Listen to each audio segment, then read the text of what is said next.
Welcome. My name is Ed Kelly, and I want to thank you for joining the presentation on business analytics. We're going to touch on 3 points today. First one is business analytics and an overall view of what it is. The second is data mining. What is data mining? Who uses it and why? And the third is data visualization. How does it help corporations make decisions on a day-to-day basis? So what is business analytics? It's an exploration of past performance. As some of you may have heard, in the business environment, if you don't measure it, you can't manage it. And that's what business analytics does. It looks at your past performance. It works on developing insights to understand your current business performance. It does this by using data and statistical methods. It gets away from the I feel we did okay last year in our business plan. I feel like things are getting better. It's more of an exact science that allows you to make business decisions based on numbers and data other than how you feel the business is going. So we talked about at a high level what business analytics are as far as pulling data to make positive business decisions. Question is, what are some of the key components that feed into business analytics? The first one's data mining. It's taking vast amounts of data and looking for trends and analysis and patterns. For instance, loyalty cards you get at a grocery store.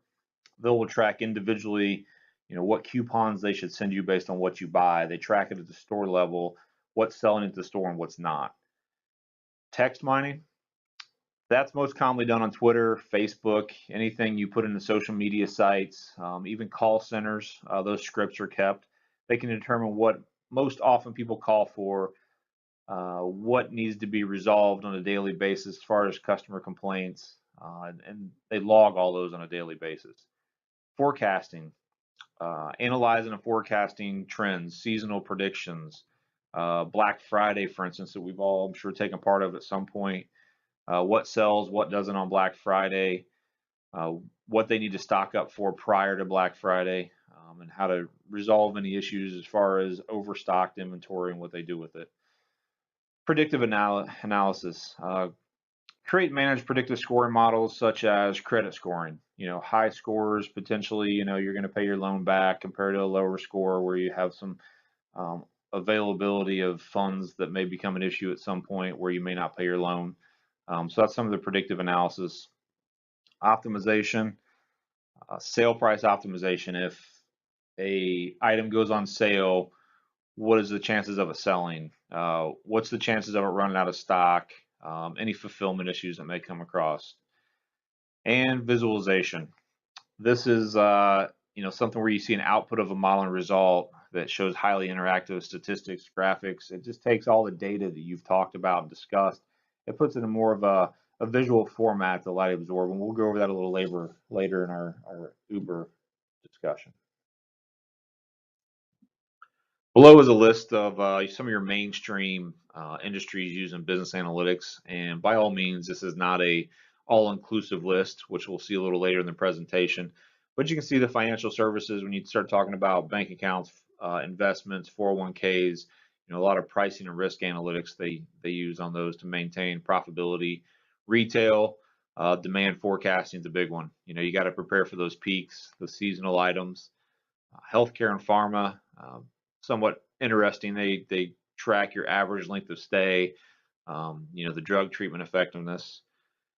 Manufacturing, return on investment. There's a lot of analytics based on hour by hour charts, how much you're producing from a hourly to a daily to a monthly standpoint. Are you getting your return on investment? And telecom, which I'm sure most of us talked about at some point, your Netflix doing subscriber profiling, what sells, what doesn't, what are people watching. They do a lot of analysis on how much you're watching and how often. So the logical question is, where do these organizations that do all this data mining to target the consumers, where do they get that information from? One of the most common is loyalty cards. You may get a loyalty card from a local grocery store. They will track what you buy, how often. They can target you with coupons, but that is not just a loyalty program for you. It's something they use to determine information about you and your shopping habits. Gameplay. Online gaming, Anything you do online as far as an in-app purchase, what games you install or delete, how long you play online, and who you play with is tracked. Satellite imagery, most common you can think of is probably Google Earth or Google Maps, but you'll see something similar to this in the oil industry where they're determining where they need to drill. You'll see farmers using this to determine where their crops are doing well and where they're not. Employer databases, it's somewhere you may see this is how much time you spend on certain computer programs, how active you are, when you power on your devices. Your inbox.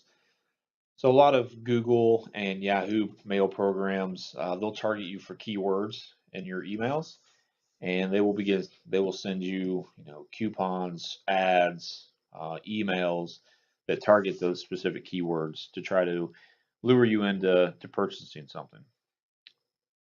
Social media activity, as we mentioned earlier, you sign up for, Twitter, and anything you put on Twitter, or if you have a blog, that information is logged, and they can document all the blogs or Twitter activity and determine, what you may or may not like, as far as services you use, products you buy. Using online survey tools, Google actually has one you can sign up for where they pay you for surveys. It will ask you, hotels you stayed at, restaurants you've ate, do you use cash, credit, how often you visit. It's kind of a rewards program as far as the pay, but they log all that information in the data warehouses. Collecting data using mobile technology and data collection using GPS locations. So we just discussed just a few ways data is collected on individuals. The question is, once that data is collected, it's stored in large data warehouses. What's done with it? Well, that's where you begin the data mining process. Organizations have to define the problem they're trying to resolve. Are you looking for the next big product? Are you looking for previous sales? Are you trying to define how well financially you're doing? So you define the problem you're looking at. Then you prepare that data. You collect it, you prepare it, you pull the data that you need as far as processing. Do you need financials, dates, date codes, dollar values, and how you want to pull that information? Then you select your algorithms and training parameters. You have to look at numerous models, perform training and testing on those models to figure out what's good. You train, you test on them, and then you start creating alternatives, or you iterate to produce different models to see if you get the same results across the board. And then you evaluate the final model. Is the best model you selected on the estimated accuracy, and then you use that model for future predictions. So you've completed your data mining process. You defined your problem, you pulled your data, you ran your models, and now you have the information. So what do you do with it? One of the easiest things you can do is data visualization. Why? It allows you to absorb information a little more easily. You're not looking at just a table and chart of numbers. It allows you to discover relationships and patterns between activities. You can identify trends faster, and you can directly interact with data depending on the chart or the data output that you use.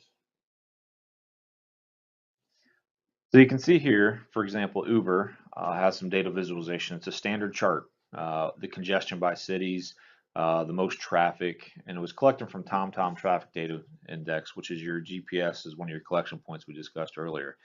Simple chart, you can see from a congestion standpoint the amount of traffic by area, but what does it really tell you? So let's take that chart one step further. This is an interactive chart of San Francisco. So San Francisco is our second highest as far as congestion and traffic. This breaks it down a little more. Where are people starting their trips for their Uber, and where are they stopping? You can see that a majority of the individuals that starting an Uber come from the outside of the city and work their way more towards the bay. So we've drilled down that San Francisco is a congested area, no surprise to anybody. We've drilled down where the starting and stop points are. A lot of customers are starting from outside of the bay and working their way inside the bay. And now we're looking at hours. You get an hour by hour chart of San Francisco, and you can see the dark shaded areas are the least amount of customer pickups, and the light shaded areas are the heavier time frames.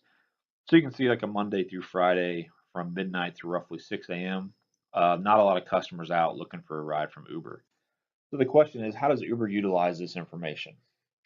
They can see where people start and stop their rides. They can see what times they typically uh, take a ride from Uber, and they can use this to offer incentives to drivers.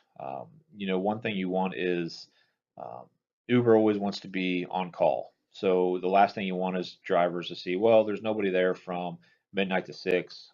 Uh, we're not going to staff. I'm not going to staff. I'm not going to drive. But it allows Uber to get in front of that by offering incentives to drive in those hours. So at least if somebody does call an Uber, they're there to pick up. So up to this point, I think we've made some assumptions that a lot of the analytics is driven towards businesses. And as I mentioned earlier, we didn't cover all the industries. One of them being one of the largest industries, the multi-billion-dollar sports industry. As far as analytics, you can see on this particular individual where he does well as far as his batting average, where he typically hits the ball. You can see, he hits fastballs pretty well from right-handed pitchers. Left-handed pitchers, he hits sliders. So this is something pretty interesting. Just, you look at sports science and really breaking it down and how they're using analytics. This really shows you how they dissect each individual and what they're good at and what they're not. Another example of analytics, if you look at Chandler Parsons, you can see his um, shooting percentage by zone. So you look at the last year for Chandler Parsons, um, and you can see where from the left and the right wing, the red areas, how well he does at shooting, how well he is under the basket and the top of the key. But what he doesn't like is the shots from the wing.